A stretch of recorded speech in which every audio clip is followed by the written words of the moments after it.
Quando se fala em Esparta, a memória coletiva costuma evocar imagens de homens armados, disciplina extrema, sacrifício absoluto e uma sociedade moldada exclusivamente para a guerra. Durante séculos, essa imagem foi reforçada por relatos antigos e pela cultura popular moderna, que quase sempre ignora um elemento fundamental para a sobrevivência e o poder do Estado espartano: as mulheres. Em um mundo grego profundamente patriarcal, onde a maioria das mulheres vivia confinada ao espaço doméstico, sem direitos legais, sem educação formal e sem voz pública, Esparta se tornou uma exceção radical. Não por ideologia de igualdade, mas por necessidade. A guerra constante exigia uma sociedade funcional mesmo na ausência prolongada dos homens, e isso transformou profundamente o papel feminino dentro da polis. Esparta era uma sociedade militarizada em todos os níveis. Os homens passavam grande parte da vida em treinamento, campanhas militares ou vivendo em coletividades masculinas, mesmo após o casamento. Isso criou uma lacuna social e econômica que precisou ser preenchida. As mulheres espartanas assumiram responsabilidades que em outras cidades-estado seriam consideradas impensáveis. Elas administravam propriedades, supervisionavam trabalhadores, controlavam finanças familiares e garantiam a continuidade econômica da polis. Essa autonomia não surgiu como concessão moral, mas como estratégia estatal. Esparta não podia se dar ao luxo de manter metade da população passiva. Desde a infância, as meninas espartanas recebiam uma educação muito diferente das demais gregas. Embora não participassem da agogê, o rígido sistema militar masculino, elas eram treinadas fisicamente de forma sistemática. Corrida, luta, arremesso de disco e resistência corporal faziam parte de sua formação. Fontes como Plutarco relatam que esse treinamento tinha um objetivo claro: preparar corpos fortes para gerar filhos saudáveis e resistentes. A maternidade em Esparta era vista como um dever cívico, quase militar. Dar à luz futuros guerreiros era considerado um serviço ao Estado. Entretanto, reduzir o papel das mulheres espartanas apenas à reprodução seria um erro histórico. A educação física vinha acompanhada de uma formação cultural que incluía música, poesia e participação em rituais públicos. As mulheres espartanas falavam em público, algo escandaloso para outros gregos. Aristóteles, em sua crítica à Constituição de Esparta, demonstrou profundo desconforto com essa realidade, afirmando que a polis era governada por mulheres. Embora essa afirmação fosse exagerada, ela revela o impacto real que essas mulheres tinham sobre a estrutura social e política espartana. A questão da propriedade é um dos aspectos mais reveladores desse poder. Diferentemente de Atenas, onde mulheres não podiam herdar terras diretamente, em Esparta elas possuíam direitos legais de herança e controle patrimonial. Ao longo do período clássico, especialmente após sucessivas guerras que reduziram a população masculina, grandes extensões de terra passaram às mãos femininas. Estimativas de autores antigos e estudos modernos sugerem que, em determinados momentos, até 40% das terras espartanas estavam sob controle de mulheres. Isso representava uma concentração de poder econômico inédita no mundo grego. Esse controle econômico gerava influência política indireta. Embora as mulheres não ocupassem cargos formais, suas opiniões eram ouvidas dentro do núcleo familiar, especialmente pelos reis e membros da elite. Casamentos em Esparta tinham menos caráter romântico e mais função estratégica. As esposas aconselhavam, pressionavam e influenciavam decisões que afetavam alianças, heranças e até campanhas militares. A política espartana, embora oficialmente masculina, era permeada por essa influência silenciosa, porém constante. A maternidade espartana também assumiu um caráter simbólico poderoso.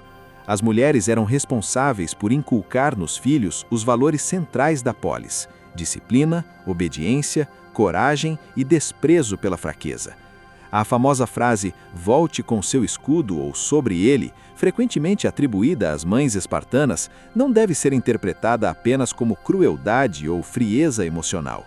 Ela reflete uma mentalidade coletiva onde a honra do Estado estava acima da vida individual.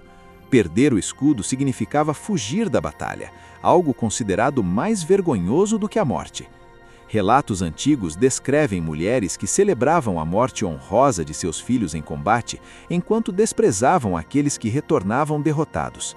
Embora seja impossível confirmar até que ponto esses relatos foram exagerados por autores hostis a Esparta, eles indicam um ideal cultural amplamente reconhecido. A mulher espartana não era vista como frágil ou submissa, mas como guardiã da moral militar da cidade.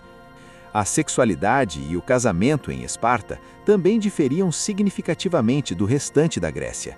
Casamentos ocorriam mais tarde, especialmente para os homens, que só podiam viver com suas esposas após completarem parte significativa de sua formação militar. Esse atraso visava fortalecer fisicamente os futuros pais e mães. Além disso, práticas como poliandria limitada ou arranjos reprodutivos pouco convencionais são mencionadas por fontes antigas, sempre com o objetivo de fortalecer a linhagem e garantir descendência saudável.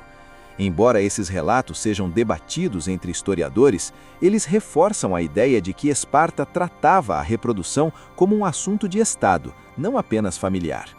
Comparar Esparta com Atenas torna ainda mais evidente a singularidade das mulheres espartanas. Em Atenas, as mulheres viviam sob tutela masculina permanente, raramente apareciam em público e não participavam da vida intelectual ou política. A democracia ateniense, frequentemente celebrada como berço da liberdade ocidental, excluía completamente as mulheres. Esparta, por outro lado, embora fosse uma sociedade rígida e autoritária, concedeu às mulheres um grau de autonomia que assustava seus contemporâneos. Essa autonomia, porém, não deve ser confundida com igualdade plena. As mulheres espartanas existiam dentro de um sistema profundamente hierárquico e violento, sustentado pela exploração dos ilotas, a população escravizada.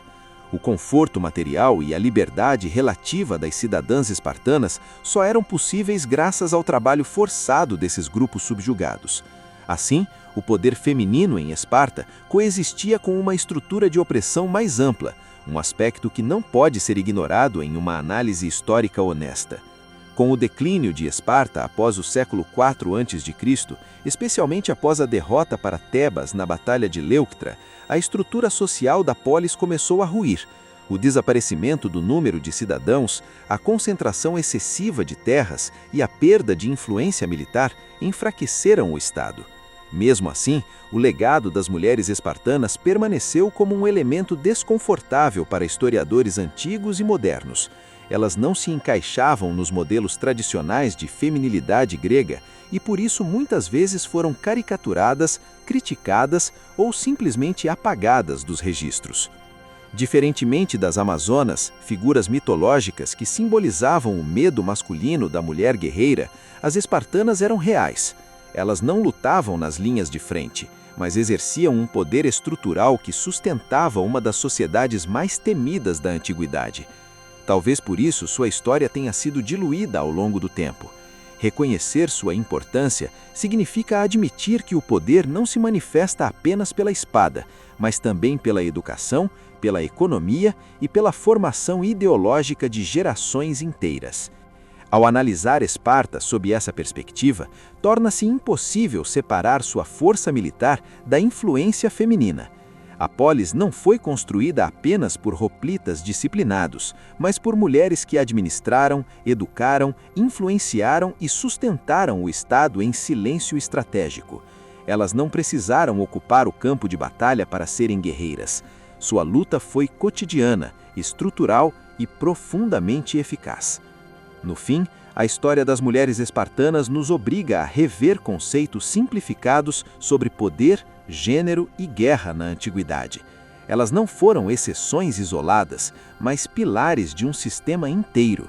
Ignorá-las é compreender Esparta apenas pela metade. Reconhecê-las é aceitar que, em uma das sociedades mais militarizadas da história, o verdadeiro alicerce da força estava longe de ser exclusivamente masculino.